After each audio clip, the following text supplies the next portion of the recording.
6 दिसंबर 1992 को बाबरी मस्जिद को शहीद किया गया था।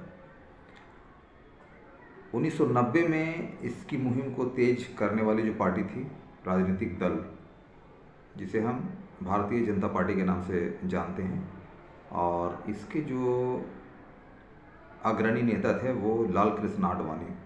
और ये हर कोई जानता है कि आज के टाइम में जो भारतीय जनता पार्टी है, ये सांप्रदायिकता को ही बढ़ावा देने के बाद वजूद में आई है। 1992 को 6 दिसंबर को बाबरी मस्जिद को शहीद किया गया था। उससे पहले 1991 को वर्शिप एक्ट बनाया गया था, और जिस एक्ट के तहत कहा गया था कि देश के अंदर जो भी धार्मिक स्थल है, अब जिस पोजीशन में वो पहले थे वही पोजीशन में रहेंगे, उनके साथ कोई छेड़छाड़ नहीं किया जाएगा। लेकिन फिर भी 1992 में बाबरी मस्जिद को तोड़ा गया, जबकि सुप्रीम कोर्ट ने बाबरी मस्जिद विवाद को अपने अंडर में ले रखा था, ताकि अपने अंडर में लेने के बाद जब वो फैसला सुनाएगा तब जाकर इसके बाद कोई कदम उठाए जाएंगे। लेकिन ऐसा नहीं हुआ। ये मामला सर्वोच्च न्यायालय के पास रहते हुए ही तोड़ा गया। और देश के जो मुसलमान हैं पहले भी बर्दाश्त किए थे, आज भी बर्दाश्त कर रहे हैं।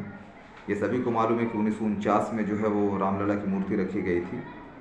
ये अलग बात है कि लगातार उसको घोषित किया जा रहा था कि ये राम जन्मभूमि है, लेकिन कोई दस्तावेज ना पहले वो पेश कर पाए, ना कभी वो पेश किए थे। ना प्रेजेंट टाइम में आज भी किसी के पास दस्तावेज है, लेकिन सुप्रीम कोर्ट ने कहा था कि हम आस्था के बल पे फैसला सुना रहे हैं। यहाँ पर एक बात मैं कह देना चाहूँगा, फैसला और इंसाफ ये दो अलग चीज़ें हैं। भारत के मुसलमानों ने समझा था कि एक बार बाबरी मस्जिद का मामला जो है वो ख़त्म हो गया, अब कोई मामला इस तरह के पेश नहीं होंगे जिससे भारत में हिंदू मुस्लिम दंगे होंगे। लेकिन बाबरी मस्जिद के बाद कई मस्जिदों पे इस तरह के मामला सामने पेश आए, जिसमें ज्ञान व्यापी मस्जिद, अभी संभल में इसी तरह के मामले जो है वो पेश आ रहे हैं, और भी कई मस्जिदों को निशाना बनाया जा रहा है। अब दरगाह को भी निशाना बनाया जा रहा है कि उसका सर्वे किया जाए। भारत के मुसलमान नहीं चाहते हैं कि आपस में जो है हिंदू मुस्लिम एकता तार तार हो, क्योंकि अभी भी एक बड़ा जो तबका है हिंदू समुदाय का वो सभ्य है, और वो साथ में वो जान रहे हैं कि कौन से लोग हैं जो इस तरह के मामला को सामने रख रहे हैं। और जब भी चुनाव आने वाला होता है तो इस तरह के माहौल बनाए जाते हैं।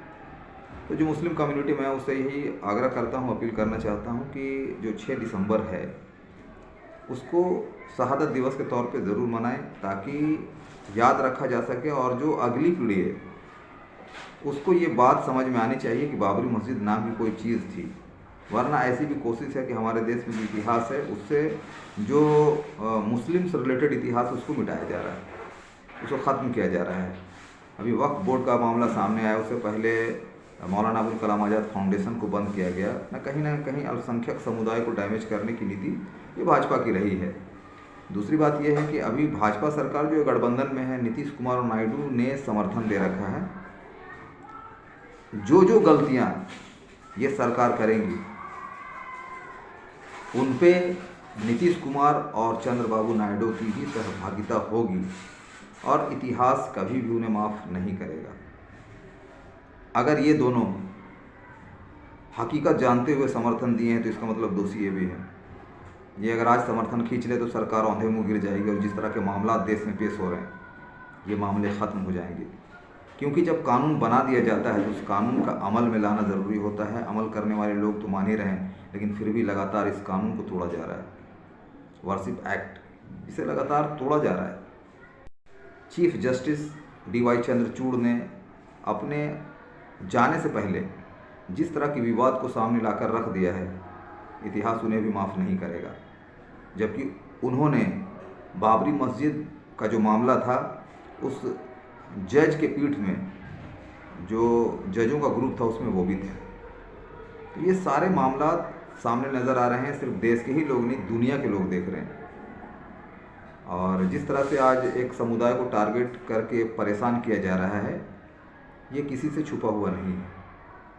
फिर भी आज जो भी मुस्लिम समुदाय के लोग हैं वो अमन चाहते हैं, अमन के दायरे में रहना चाहते हैं, और किसी भी कीमत पे ऐसा नहीं चाहते हैं कि किसी और को जो है वो परेशानियों का सामना करना पड़े।